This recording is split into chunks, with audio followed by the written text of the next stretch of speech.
Yes class, now the third class of issue of shares. आज हम इसको थोड़ा और जाके अंदर में समझेंगे। यस, हमने सबसे पहले शेयर्स का मतलब समझा, फिर हमने कैटेगरी शेयर कैपिटल के डिवीजन को समझा। आज हम एक छोटे से क्वेश्चन से स्टार्ट करेंगे जिससे कि हमें और क्लियर हो जाए। कंपनी अपने शेयर के लिए जितना पैसा डिमांड करती है एक शेयर के लिए, मैंने आपको बताया था उसको हम क्या कहते हैं, कॉल्ड अप। ओके, आप इन वीडियोस को सीरीज़ में देखेंगे। तो मैंने एक शेयर के लिए कंपनी ने 10 रुपीज़ है, वो उसकी कॉल्ड अप है। सॉरी, कॉल्ड अप नहीं है। एक शेयर की फेस वैल्यू कंपनी ने कितनी रखी थी, ओरिजिनल प्राइस कितनी है शेयर की, 10 रुपीज़। एक कंपनी है, वो अपने शेयर्स मार्केट में बेचना चाहती है, उसका एक शेयर 10 रुपये का है। इस वैल्यू को हम क्या कहते हैं, फेस वैल्यू या फिर नॉमिनल वैल्यू, कुछ भी बोल सकते हैं, दोनों का मतलब एक ही है। नॉमिनल वैल्यू भी बोल सकते हैं और फेस वैल्यू भी बोल सकते हैं। अब ये कंपनी के ऊपर डिपेंड करता है कि कंपनी अपनी शेयर को फेस वैल्यू पे बेचे या उससे ऊपर पे बेचे। आपको पता है डिफरेंट केसेस हो सकते हैं। या तो कंपनी 10 रुपये के शेयर को मार्केट में भी 10 ही रुपये पर लॉन्च कर रही है, उसको कहते हैं at par, issued at par. या फिर हो सकता है कि कंपनी की गुडविल बहुत अच्छी है और वो अपने शेयर को कैसे लॉन्च कर रही है, ऊपर पर, महंगे पर, उसको कहते हैं इशूड एट प्रीमियम। क्या कहते हैं, इशूड एट प्रीमियम। शेयर तो 10 रुपये का था, पब्लिक में उतारा 10 रुपये में ही बोला है, इसको कहते हैं एट पार। और अगर कंपनी बहुत अच्छी है, उसको लगता है कि मैं अपनी चीज़ को महंगा बेचूंगा तब भी लोग खरीदेंगे, तो फिर वो उसको महंगा बेच सकती है, उसको कहते हैं इशूड एट प्रीमियम। तो इस केस में आपने देखा कि कंपनी ने 10 के बदले में लोगों से कितना डिमांड किया, 12। तो इसमें प्रीमियम प्राइस कितना हो गया, 2 रुपीज़ प्रीमियम है। कंपनी अपने शेयर्स को डिस्काउंट पर नहीं बेच सकती है। ओके, इसको हम थ्योरी पॉइंट ऑफ व्यू से आगे समझेंगे, बट अभी हमें पता है कि शेयर्स को डिस्काउंट पे कंपनी सेल नहीं कर सकती है। अब हम बात करते हैं, आपको एट पार का मतलब समझ आया, आपको एट प्रीमियम का मतलब समझ आया। अब देखते हैं कि क्या है। कंपनी का एक शेयर फॉर एग्जांपल 10 का है, 12 का है, जितने का भी बेचे वो उसकी चॉइस है। वो इस पैसे को 2 तरीके से डिमांड लोगों से कर सकती है। वो इस पैसे को क्या कर सकती है, लोगों से 2 तरीके से डिमांड कर सकती है। कैसे बेटा, या तो वो कहेगी कि भाई मुझे सारा पैसा इकट्ठा चाहिए, यानी कि जो 10 रुपीज़ है मुझे एक ही बार में दे दीजिए, आप मुझे एक ही साथ आप ये सारा पैसा दे दीजिए। इसको कहते हैं लंप सम। लंप सम का मतलब तो आप सब जानते ही हैं, वन टाइम में मुझे सारे शेयर होल्डर्स को कहती है मुझे पैसा दो और बदले में शेयर्स मुझसे ले लो। दूसरा जो तरीका हम अपने बुक्स में करेंगे क्वेश्चंस में, वो है इंस्टॉलमेंट्स। क्या है, इंस्टॉलमेंट्स। कंपनी कहती है ये 10 रुपये का शेयर मैं बेच रही हूँ, मैं अपने एग्जाम्पल में शेयर की वैल्यू कितनी लेके चल रही हूँ, एट पार है, 10 रुपये मांग रही है कंपनी। वो कहती है मुझे इंस्टॉलमेंट्स में दे दो, 4 किश्तों में। पहली किश्त है एप्लीकेशन, सेकंड है अलॉटमेंट, थर्ड है first call and the last one is final call. Company कहती है अपने शेयर होल्डर्स से, जब वो न्यूज़पेपर में ऐड देती है कि मुझे इतने शेयर्स बेचने हैं, तो वो पब्लिक से बताती है कि जो अप्लाई करना चाहते हैं पहली किश्त मुझे एप्लीकेशन के साथ भेज दीजिए, जो कि है 2 रुपीज़। फिर हम आपको बताएंगे कि हमने आपको शेयर दिया या नहीं दिया। इस प्रोसेस को अभी हम क्वेश्चन में और अच्छे से समझेंगे। सेकंड इंस्टॉलमेंट को उन्होंने क्या नाम दे दिया, अलॉटमेंट। थर्ड इंस्टॉलमेंट को क्या नाम दे दिया, फर्स्ट कॉल। लास्ट इंस्टॉलमेंट को फाइनल। जो भी लास्ट होगा उसमें फाइनल वर्ड लग जाएगा। अगर यहाँ पे कंपनी ऐसे करती 2 rupees application, 5 rupees allotment, 2 rupees, 1 रुपी फर्स्ट कॉल, 1 रुपी सेकंड कॉल, 1 रुपी फाइनल कॉल, तो लास्ट वाली कॉल के आगे हम फाइनल वर्ड लगा देते हैं। तो कंपनी अपना पैसा शेयर का इंस्टॉलमेंट पे भी मांग सकती है। तो यहाँ पे हमने देखा कि कंपनी ने कैसे मांगा, ऐसे इतने इतने डिनोमिनेशंस में पैसा मांगा। अब हम बात करते हैं अनकॉल्ड कैपिटल। मैंने आपको लास्ट क्लास में बता दिया था, उसको हम क्या कहते हैं, रिजर्व कैपिटल। अब हम इसके साथ एक क्वेश्चन स्टार्ट करेंगे जिससे आपकी अंडरस्टैंडिंग और क्लियर हो जाएगी, और आज से फिर हम इसके क्वेश्चंस भी शुरू करेंगे। ओके, चलिए अब आपको एक क्वेश्चन के साथ में एक्सप्लेन करती हूँ। आई होप आपको अच्छे से समझ आ जाएगा, बिल्कुल ध्यान से सुनेंगे। X Limited is authorized with a capital of rupees 1 lakh divided into 10,000 shares of rupees 10 each. Company offered 9,000 shares to the public. All the shares were subscribed and money was received. Question में मैं क्या बताना चाह रही हूँ आपको? Question में मैं आपको ये बताना चाह रही हूँ, क्वेश्चन क्या कह रहा है, जो एक्स लिमिटेड एक कंपनी है उसको कितनी अथॉरिटी मिली हुई है कि वो कितना पैसा शेयर्स को बेच के मार्केट से ले सकती है। मैक्सिमम कितना ले सकती है बेटा? 1 लाख रुपए। 1 लाख रुपए वो ले सकती है, तो 1 लाख के बदले में उसको शेयर्स देने पड़ेंगे।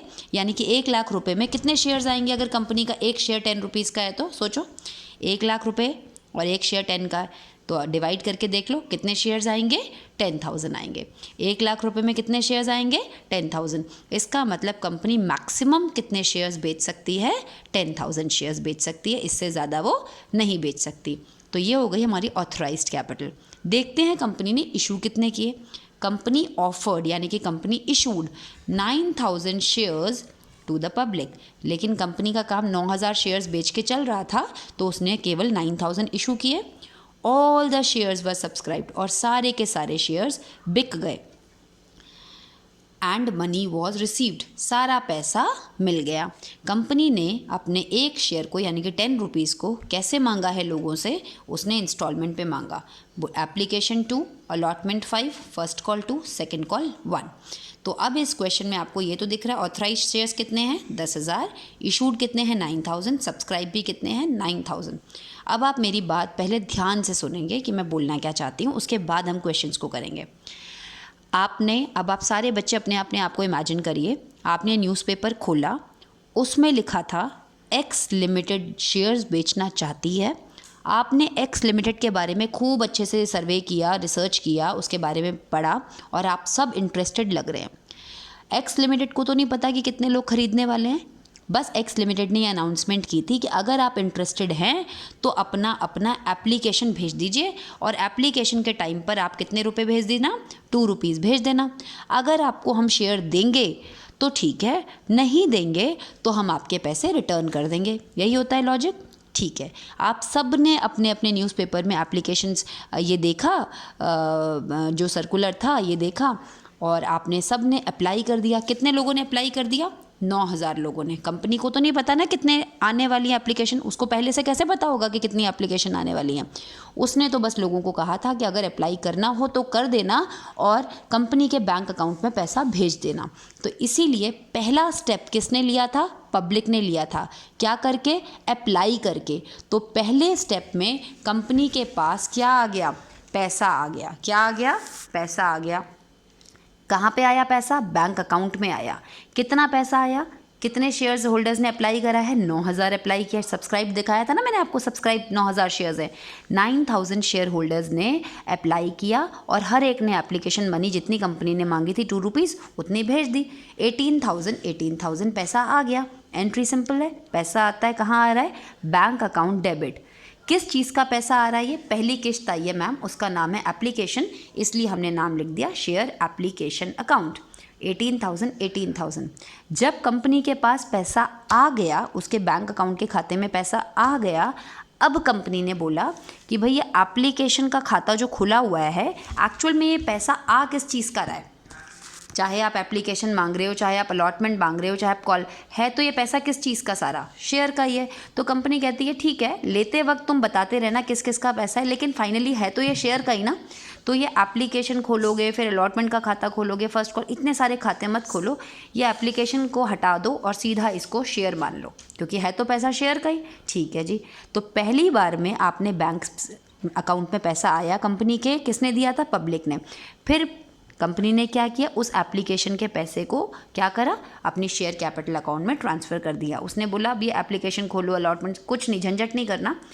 एप्लीकेशन में जितना पैसा आया था उसको कैंसिल करके अब आप सीधा किस में डाल दीजिए? शेयर कैपिटल में। आप सब बच्चों को पता है अकाउंट्स में प्लस माइनस को क्या बोलते हैं? Debit credit. यहाँ क्रेडिट है, अगर इसको हटाना है तो हमें क्या करना पड़ेगा? नेक्स्ट एंट्री में डेबिट। 18,000 रुपये शेयर एप्लीकेशन अकाउंट डेबिट, और किस में भेज देंगे इसको? शेयर कैपिटल में। शेयर वर्ड कभी भी अकेला नहीं रहेगा, उसके साथ में हमेशा क्या रहेगा? कैपिटल। तो अब आपने 18,000 रुपये को मान लिया कि शेयर कैपिटल का पैसा आ चुका है 18,000। ये हो गई पहली। हर बार यही 2 एंट्रीज़ बन रही हैं, लेकिन अब आपने समझना है कि कौन सी एंट्री पहले बनेगी, कौन सी एंट्री बाद में। पहले केस में बैंक वाली बनी क्योंकि पहला स्टेप पब्लिक ने पैसा भेज के दिया था, इसलिए पहले में बैंक। फिर इस एंट्री में कंपनी को पता चल गया हाँ भाई इतना पैसा मेरे पास आ चुका है, अब मैं इसको अपनी पूंजी में लगा सकता हूँ।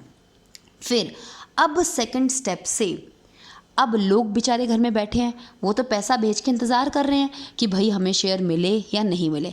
अब सेकंड नंबर पे यानी कि सेकंड स्टेप अलॉटमेंट के टाइम पे पहला कदम कौन उठाएगी? कंपनी उठाएगी। कंपनी उनको बोलेगी हाँ भाई तुमको हमने शेयर दे दिए हैं, अब तुम हमें अलॉटमेंट का पैसा भेजो। ऐसा कंपनी किनको बोलेगी? जिनको कंपनी ने शेयर दिए हैं। और इस क्वेश्चन में कंपनी ने शेयर्स कितनों को दिए हैं? सबको दे दिए। इशूड भी 9000 थे और सब्सक्राइब भी 9000 थे। तो 9000 लोगों से कंपनी अब क्या डिमांड करेगी? अलॉटमेंट। इसको बोलते हैं अलॉटमेंट ड्यू करना। आप यही एंट्री होगी बार बार, लेकिन ये वाली एंट्री पहले होगी, बैंक वाली एंट्री बाद में होगी। इसके पीछे रीज़न क्या है? पहले कंपनी मांगेगी फिर लोग देंगे, फिर कंपनी फर्स्ट कॉल मांगेगी फिर लोग देंगे, फिर कंपनी फाइनल कॉल मांगेगी फिर लोग देंगे। ये मांगने की एंट्री है, ये लोगों के देने की एंट्री है। इसको अकाउंटिंग लैंग्वेज में बोलते हैं ड्यू करना। ठीक है, तो अलॉटमेंट को ड्यू कैसे करेंगे? एग्जैक्टली ऐसे ही। शेयर एप्लीकेशन लिखा था, यहाँ पे अब आप क्या लिखोगे? Share allotment account debit to share capital. कहने का मतलब है कंपनी ने 9000 लोगों से बोला कि आप हमें पैसा भेजिए, ड्यू कर दिया। आएगा नहीं आएगा देखी जाएगी। तो ये तो केवल ड्यू करा, अभी आया नहीं है। फिर लोगों ने पैसा पेमेंट किया। फिर पेमेंट की एंट्री क्या होती है? जब अकाउंट में पैसा आता है, कंपनी के अकाउंट में पैसा आ रहा है, बैंक जैसे यहाँ पे एप्लीकेशन का पैसा आ रहा था तो आपने एप्लीकेशन लिखा था, यहाँ क्या लिखेंगे? Bank account debit to share allotment. पूरा पैसा आ गया। अगेन कंपनी लोगों से क्या मांग रही है? First call. मांगने की एंट्री क्या होती है? जैसे इसको आपने मांगा था तो एंट्री लिखी थी शेयर अलॉटमेंट अकाउंट डेबिट। अब क्या लिखोगे? Share first call account debit to share capital. Company ने एक एंट्री बनाई है, यानी कि इतनी फर्स्ट कॉल आने की उम्मीद है कंपनी को 18000। फिर आ गई। आने की एंट्री क्या होती है? Bank account debit. जैसे यहाँ bank account debit to share allotment था, ये क्या आ रहा है? Bank account debit to share first call. फिर कंपनी ने क्या मांगा? 1 रुपीज़ का। 1 रुपये की थी ना फाइनल कॉल। 9000 लोगों से फाइनल कॉल मांगी, फिर लोगों ने उसको पे भी कर दिया। तो आपने देखा यही 2 एंट्रीज़ हो रही हैं। बस पहले केस में, एप्लीकेशन के केस में बैंक वाली एंट्री ऊपर होती है, बाकी सारे केसेस में बैंक वाली नीचे होती है। रीज़न आपको पता चल गया। ओके बेटा, अब हम नेक्स्ट क्लास से थोड़े से क्वेश्चन का एक एक स्टेप आगे बढ़ाते जाएंगे। I hope I am clear.